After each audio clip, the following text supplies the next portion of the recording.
Welcome back everyone, I do hope you're well. I've recently returned from a 3-week stint in the Lofoten Islands in Norway where I was leading a couple of workshops. Before those workshops got going, I managed to head out with my good friend Dem to one of our favourite places in Lofoten, the wonderful and windswept Eggum. During the shoot, as you'll see, I was treated to some wonderful Arctic conditions which are a real departure from the stuff I normally get to shoot at home. It wasn't without its challenges, as you can see here.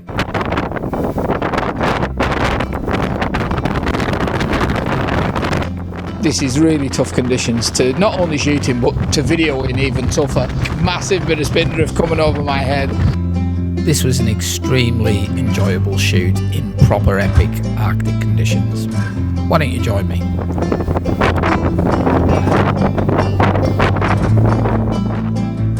Okay folks, welcome to Eggum. Now you'll see me here perched behind this red hut. It is absolutely wild up here today.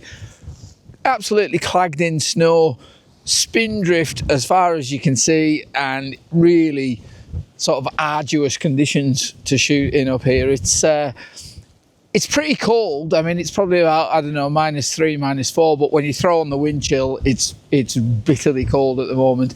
And doing the filming here today is going to be a bit of a struggle, but, and it's a big but, if you like minimal shooting, conditions today are absolutely perfect, to be honest. This is just minimal photography paradise, I would say. So I'm going to get cracking and walk along this is the shoreline here, but the lake is completely frozen over, and it's very safe to walk on in its current state.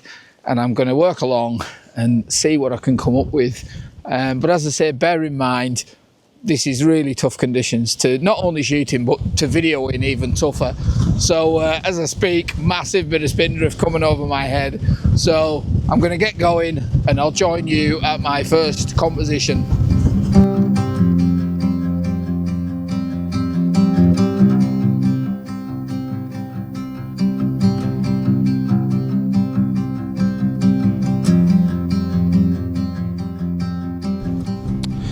Okay, so as you can see here, this is very, very minimal.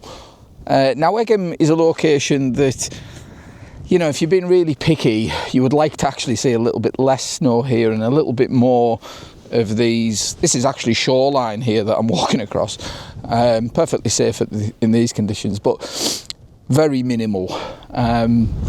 And you'd like to see a little bit more definition in this shoreline, a few more options. But what we do have, if you look at this area here, you've got these sort of large ice flowers that are created on the top of these rocks, and what they make for is a great foreground subject against that view in the distance there, which is pretty nice.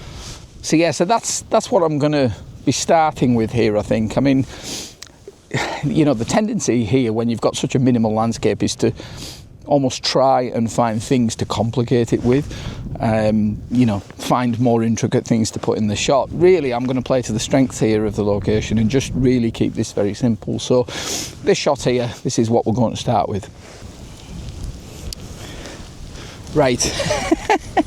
As soon as I start trying to film any of this, the spindrift, you can hopefully get a feel for what's going on here. I don't know if it's coming across on the camera, but you get the spindrift coming across, and it makes filming in these conditions really an arduous task, because you're constantly, gloves off, gloves on, handling small pieces of equipment like this, trying to film it when it's absolutely Baltic, it's blowing a gale. It's a difficult task. But anyway, hopefully I don't botch this up.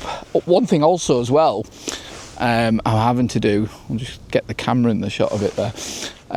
One thing I'm having to do here quite quickly is film this, because the battery is dying hard on this Osmo Pocket, quicker than I would like.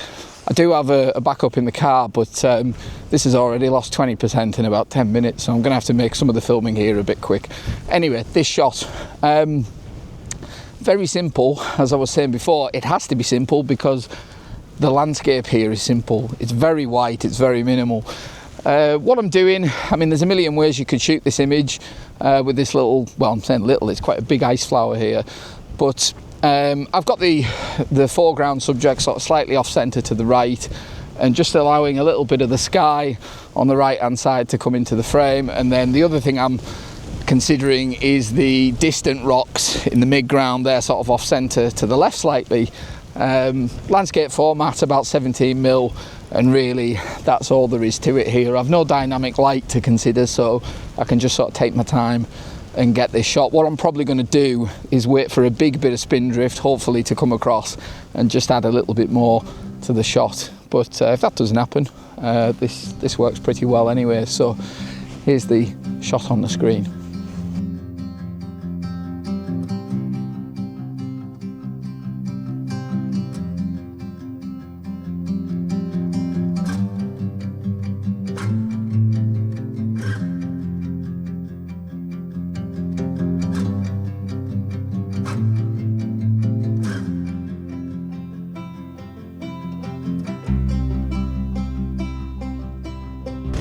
Oh my God, honestly, the things you do for these vlogs, it is absolutely wild up here now. It's really blowing a gale. As I said earlier, I've got my back to the wind. Hopefully the sound is coming out all right. I think what I might do actually is record this sound internally as well, because I don't trust it basically when it's this windy. But right, okay, I'm going to try and film this little bit again, because when I was trying to film that before with the spin drift coming across, really difficult to kind of juggle all these balls with the wind blowing and everything. But anyway, this next shot, much better ice flower, this one, much more interesting, I would say. There is a little bit of a compromise, which I'm not in love with, to be honest, but like many things in landscape photography, a lot of the time there are compromises, and the compromise here is the mid-ground, because unfortunately in these epic conditions we've got complete whiteout almost, and there's not a lot of mid-ground joining up my foreground subject to the mountain in the background. So what I'm having to do is get lower than I would like to shoot this to close that dead space up, because this ice flower, I mean, what I'm probably going to do is take a couple of close-up shots of this shooting straight down at it with the longer lens, because there's some amazing patterns here. But with the wider shot that I'm shooting, I'd like to be a bit more on top of it and a bit higher, but by doing that you end up with lots of dead space in the mid-ground. So I'm having to go a little bit lower just to close up that space, and that's the shot I'm going for.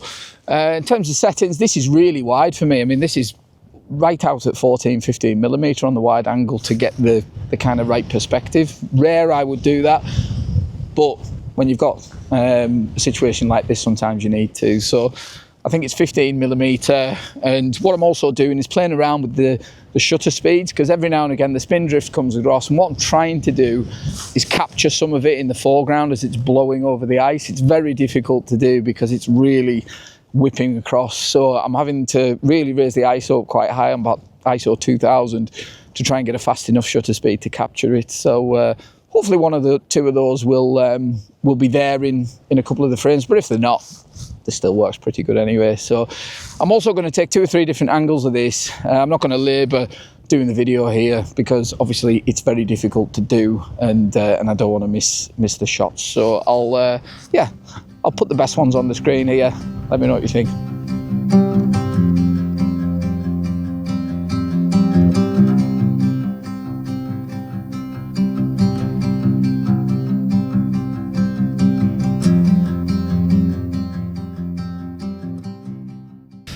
Okay, so the next order of business, I haven't got very far. I've basically just camped on this ice flower for the past hour. I've pretty much exhausted all the wide angle options, I think.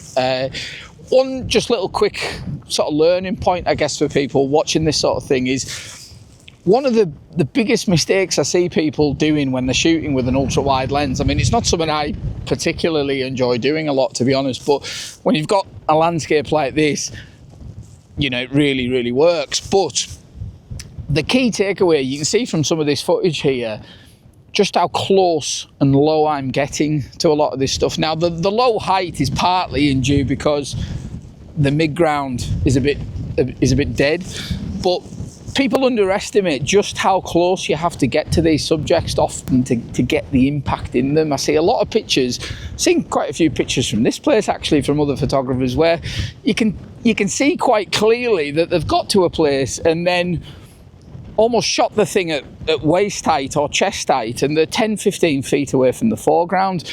That can work sometimes, but often not, you know what I mean? And you end up just far too far away from your subject. So just something to keep in mind, I guess, if you're doing this yourself, is just often, as a good sort of broad rule of thumb, is you do need to get a bit lower and a bit closer to what you're doing. So that's what I was doing there.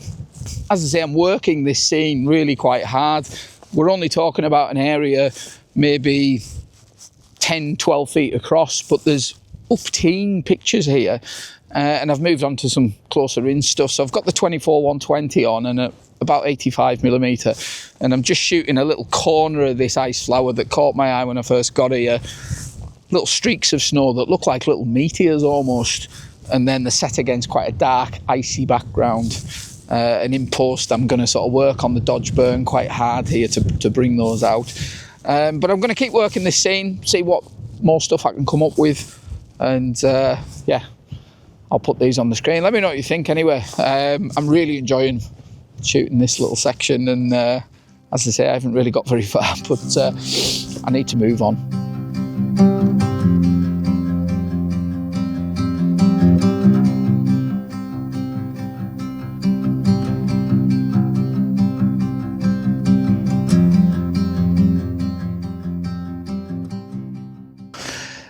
Okay, I wasn't going to film this, but it would be a shame not to, because I mean, it's rare I get excited about a picture, and I maybe even wouldn't go that far with this shot, but the ice crack that I was initially drawn to when I first came to this spot, and I was shooting it wide and I couldn't quite get on top of it.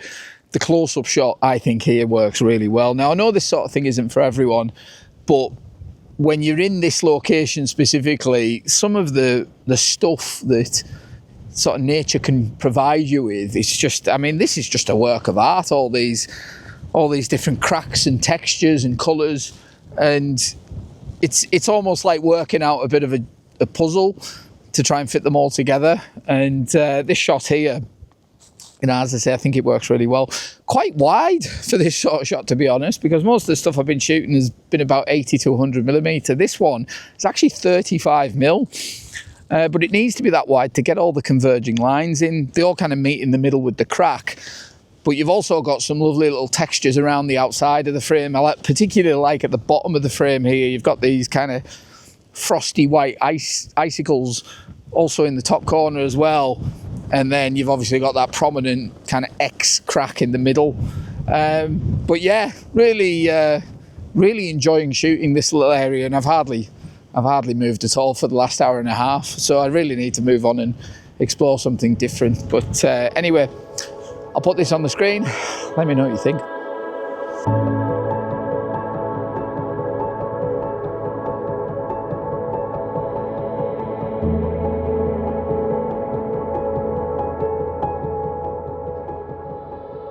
So after this point, the conditions closed in considerably, and I decided to prioritise the stills over the video, as it was proving really difficult to manage all the equipment at this point. Before I go though, I'd just like to show you a couple more images that I captured. This one in particular I really love, because it captures the wild nature of that afternoon when the wind got up and the spindrift was flying around. It was really difficult conditions to shoot in. However, capturing little moments like this, more than anything else, are just a great record and a memory of a wonderful afternoon's photography. A little bit of a worry that we were actually going to get the car out of the car park at one point. We managed to stop and capture a couple more images of these lovely red huts on the way to Eggum. I hope you've enjoyed this video. Stay tuned for my next video from Lofoten, where I'll be shooting some seascapes and a picturesque waterfall. Take care, and I'll see you on the next one.